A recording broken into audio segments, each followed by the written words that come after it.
cidade do nosso Deus, teu santo monte, alegria de toda a terra.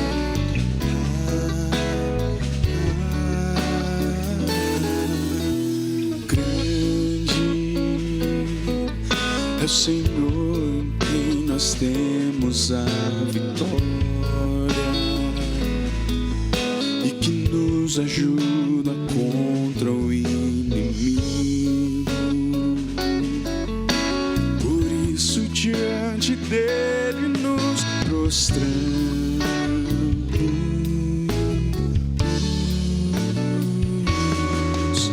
Queremos o teu nome engrandecer e agradecer-te por tua nossas vidas. Confiamos em teu infinito amor, pois só tu és o Deus eterno sobre toda a terra e céu.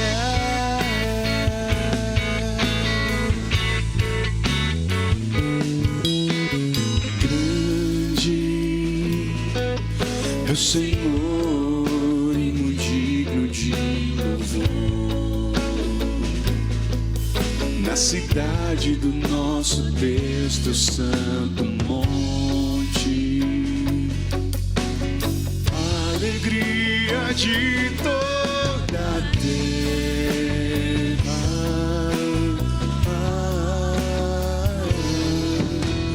Grande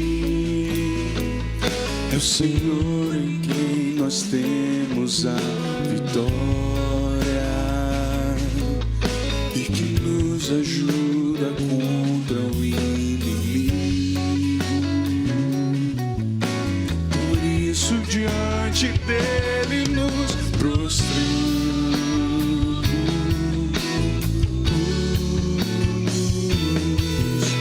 Queremos o teu nome engrandecer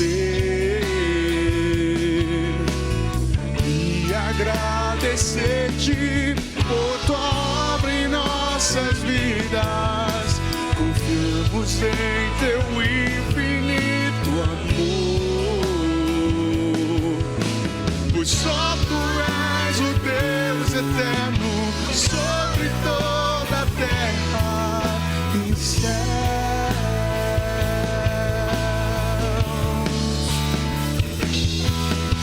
Queremos o teu nome engrandecer e agradecer-te por tua obra em nossas vidas. Confiamos em teu infinito amor, pois só tu és o Deus eterno sobre toda a terra. Pois só tu és o Deus eterno sobre toda a terra. Pois só tu és o Deus eterno sobre toda a terra e céus.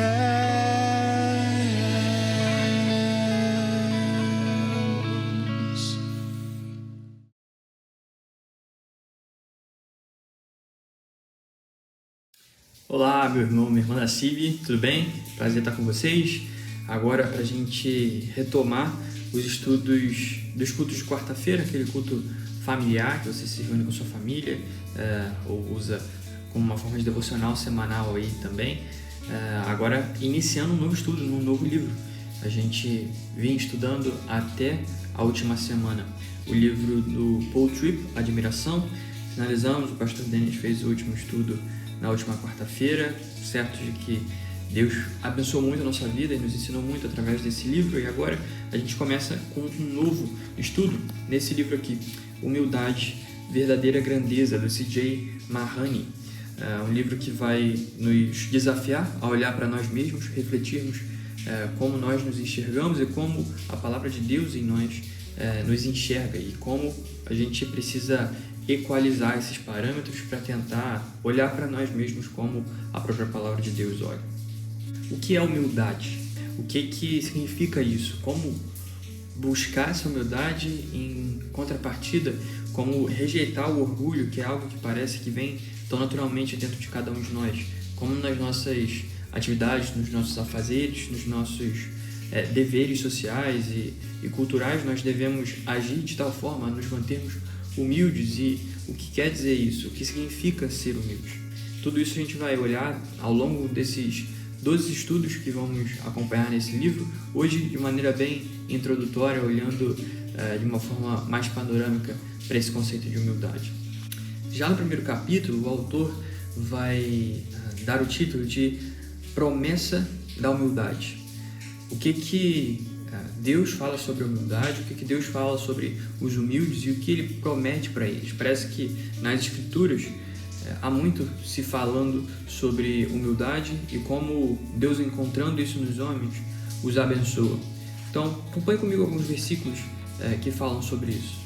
Em Isaías, capítulo 66, versículo 2, diz assim: O homem para quem olharei é este, o aflito e abatido de espírito, e que treme da minha palavra. Esse versículo direcionado para o povo de Israel, um povo que detinha bastante oportunidade de ser orgulhoso, no sentido de ter a lei de Deus, de ser o povo escolhido de Deus e poder se inflar com isso. E Deus aqui dá um claro direcionamento que isso não deveria fazê-los orgulhosos, pelo contrário, deveria fazê-los temer diante da palavra dele e isso levá-los a uma atitude humilde ao invés de uma atitude orgulhosa. Isso faria com que os olhos do Senhor se fixassem em homens que demonstrassem essa característica. Os olhos do Senhor olham e estão atentos para aqueles que tremem diante da sua palavra, para aqueles que se humilham diante da sua palavra. Não para aqueles que se orgulham, se vangloriam de deterem a palavra ou de serem amados por Deus, mas pelo contrário, que entendem o seu tamanho perto de um Deus tão santo. O autor vai argumentar aqui que a humildade, nesse sentido, atrai o olhar de Deus. O olhar de Deus não é atraído por grandes feitos, o olhar de Deus não é atraído por coisas maravilhosas ou grandes ações, mas senão pela humildade, por um coração quebrantado, contrito, abatido nesse sentido, frente ao seu tamanho tão pequeno, diante da palavra de Deus e diante da lei dele. Essa é mais ou menos a ideia que o autor vai falar também, que está lá em 2 Crônicas, capítulo 16, versículo 9. Diz assim a palavra de Deus nesse texto: Porque quanto ao Senhor, seus olhos passam por toda a terra, para mostrar-se forte para com aqueles cujo coração é totalmente dele.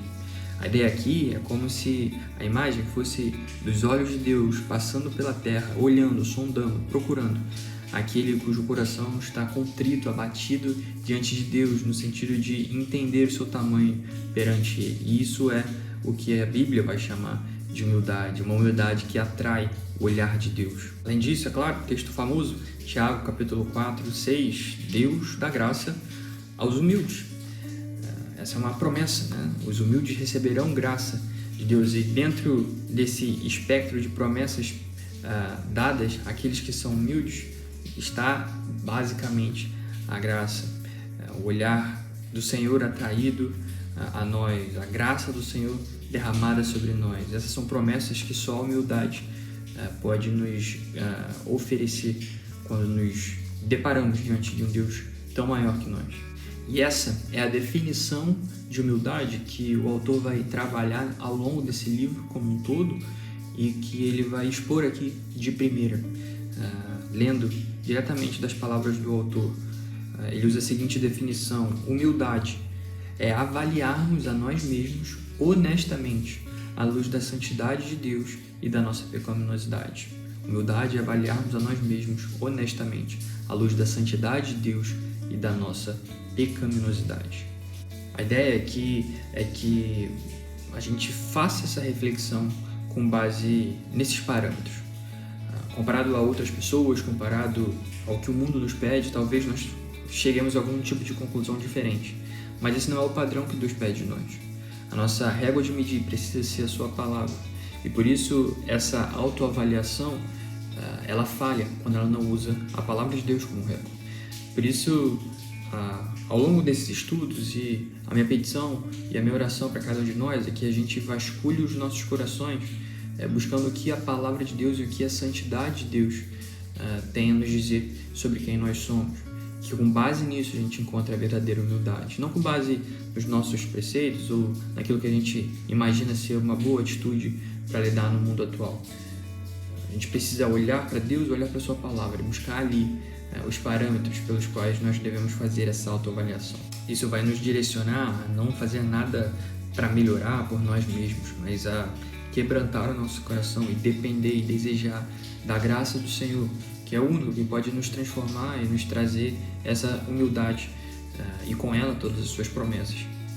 Por isso, meu irmão, eu te encorajo a usar desse tempo para orar, pedindo para que o Senhor te ajude a fazer essa reflexão, para que a gente possa caminhar junto nessa autorreflexão, pensando juntos sobre como nós nos deparamos frente à palavra de Deus, frente a Ele mesmo, e que possamos pedir para que no final desse tempo o Senhor nos encontre em corações humildes, corações quebrantados, que não estão preocupados em atrair os olhares do Senhor por grandes atos, grandes feitos, mas sim por ter um coração contrito diante dele, entendendo a nossa pecaminosidade frente à sua santidade, e que isso seja o canal pelo qual ele nos conferirá a graça de Cristo, que é o que nos dá poder para mover, seguir em frente e não cair no orgulho, não cair nos prazeres da vida que nos trazem esse tipo de atitude orgulhosa.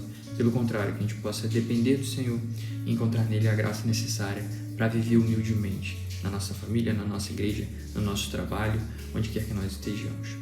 Por hoje é isso. Te convido a orar sobre isso, a caminhar com outros irmãos também em cima desse tema e seguir em frente nessa caminhada onde nós aprenderemos cada vez mais sobre humildade, a verdadeira grandeza.